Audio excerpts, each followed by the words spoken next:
Greetings,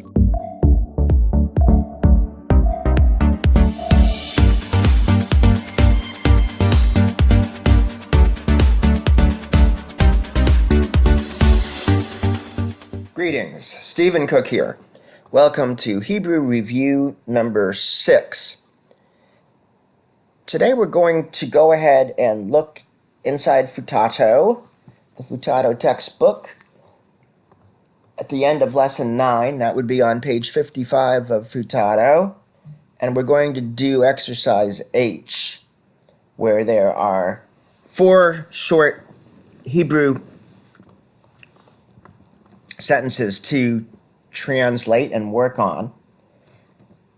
I've called up in the accordance program the verses from which those snippets are taken. Conveniently, Futato has given us the verse references in each case. So we'll go through the Hebrew. I think there's special attention to parsing some of the cal-perfect verbs, which will give us a good review of the cal-perfect paradigm. And there's also some review of various prepositions and such, and conjunctions that you've been learning.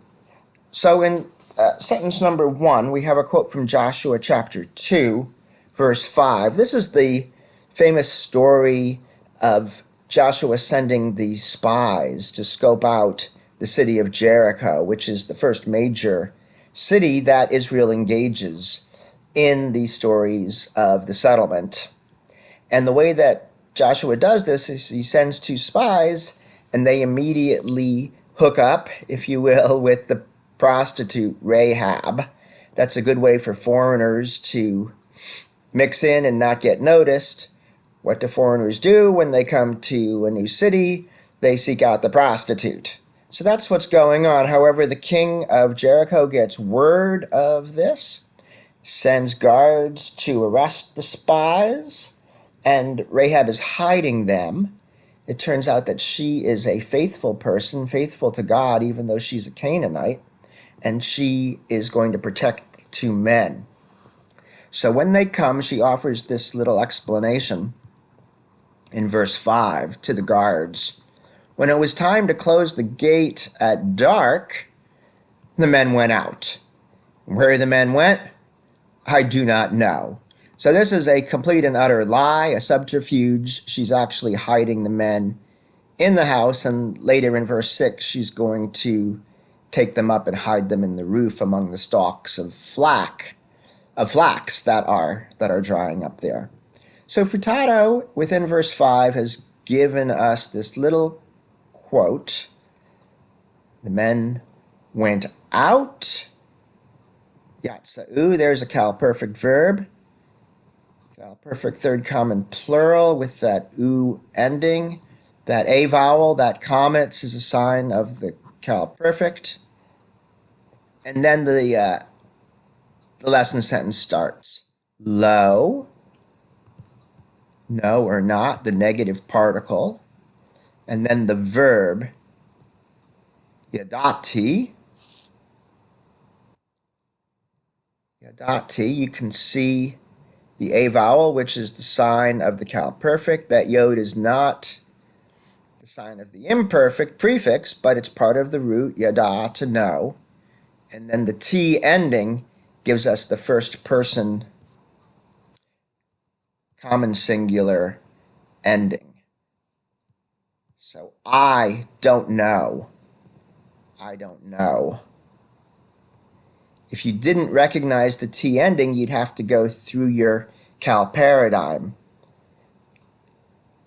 Katal, katala, katalta, katalt, katalti. It's the last entry in the singulars. That's the first common singular. Or you can do the Pakad song. Pakad, pakida, pakad, ta, pakadat, pakad, ti. Again, you've got the T ending, which is the sign of the first person singular. So the men went out, and I didn't know. Anna. Anna is the interrogative where. It's not a verb, just a question word. I don't know where Halachu. All right, halachu is going to be another verb for us to parse.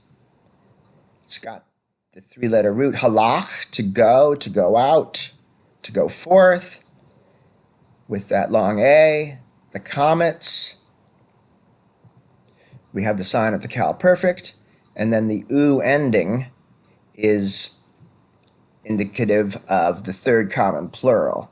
And indeed, the computer has parsed it as the root halach, Cal Perfect, third common plural, to walk or to go. If you didn't know that, you would have to go through your paradigm, this time in the plural column. Katalu, kateltem, oh wait, katalu, that's it.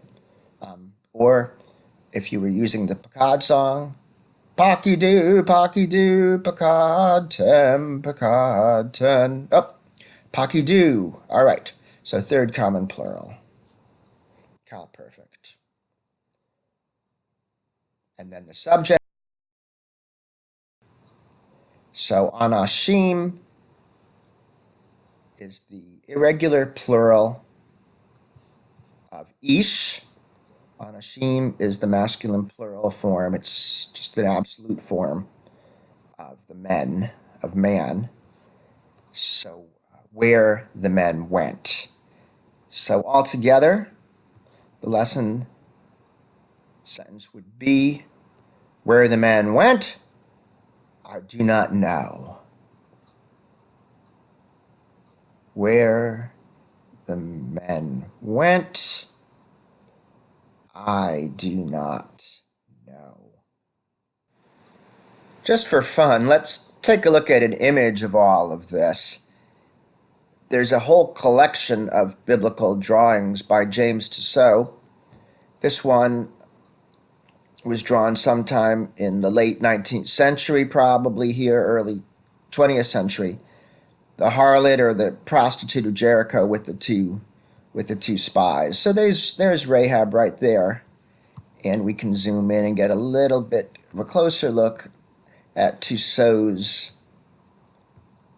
vision of what this scene might have looked like with Rahab and the two spies from the camp of Israel.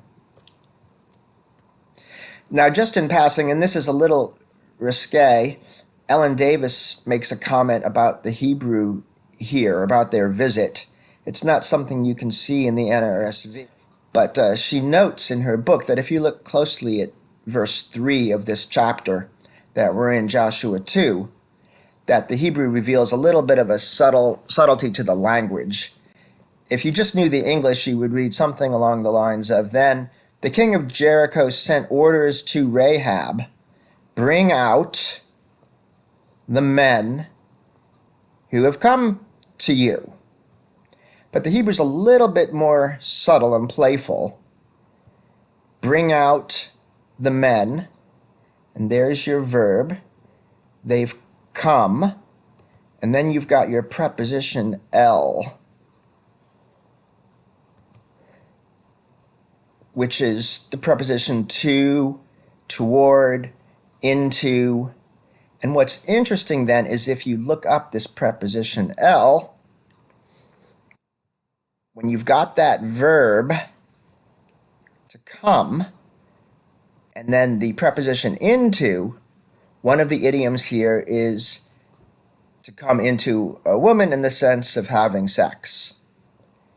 So as Davis notes, a possible meaning, one of the possible ranges of meaning of what the king says is to Rahab is bring out the men who you have had sex with, which is a natural assumption as to what would go on with a prostitute.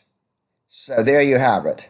Just a little something you pick up from the Hebrew that you wouldn't have gotten if all you knew was the English.